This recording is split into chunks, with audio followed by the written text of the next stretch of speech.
नवरात्रि का तीसरा दिन। नवरात्रि का तीसरा दिन हमें शक्ति, धैर्य और निडरता का पाठ पढ़ाता है।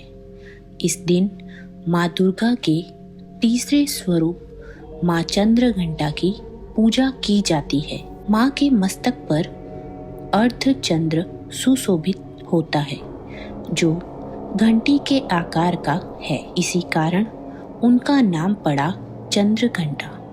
उनका स्वरूप अत्यंत तेजस्वी है, लेकिन हृदय करुणा से भरा हुआ।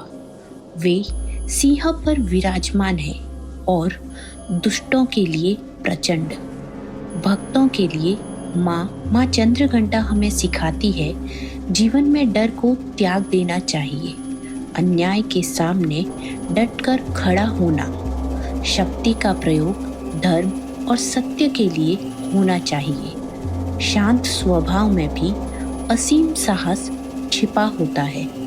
वे बताती है कि एक सच्चा भक्त वही है जो शांत भी हो और जरूरत पड़ने पर वीर भी।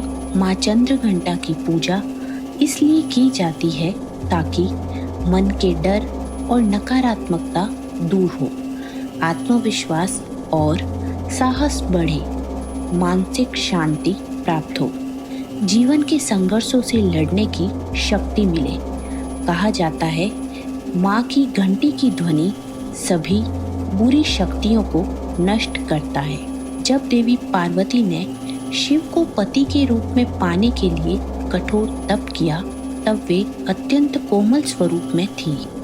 परंतु विवाह के बाद जब असुरों का आतंक बढ़ा और देवता भयभीत होने लगे, तब देवी ने अपना रूप बदला। उनके मस्तक पर अर्धचंद्र प्रकट हुआ, नेत्रों में क्रोध और करुणा का संगम था, हाथों में अस्त्र शस्त्र धारण किए और वे बनी माँ चंद्रघंटा। जब महिषासुर और अन्य राक्षसों ने स्वर्ग पर आक्रमण किया, तो माँ चंद्रघंटा के घंटे की गर्जना से पूरी पृथ्वी कांप उठी। उनकी दिव्य ध्वनि सुनते ही असुरों का साहस टूट गया।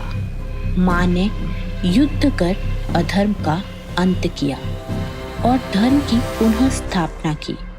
इस कथा से हमें यह सीख मिलती है कि जब सीमा पार हो जाए तो शक्ति का प्रयोग करना ही धर्म है। माँ की पूजा करते वक्त माँ को सफेद या पीले फूल अर्पित करें, दूध या खीर का भोग लगाएं, ओम देवी चंद्रघंटाय नमः मंत्र का जाप करें, मन में साहस और शांति की कामना करें। माँ चंद्रघंटा हमें सिखाती है कि डर से नहीं, विश्वास से जिया जाता है। शक्ति वही नहीं जो लड़ सके, शक्ति वह भी है जो सही समय पर मौन तोड़ सके। जय माँ चंद्रघंटा।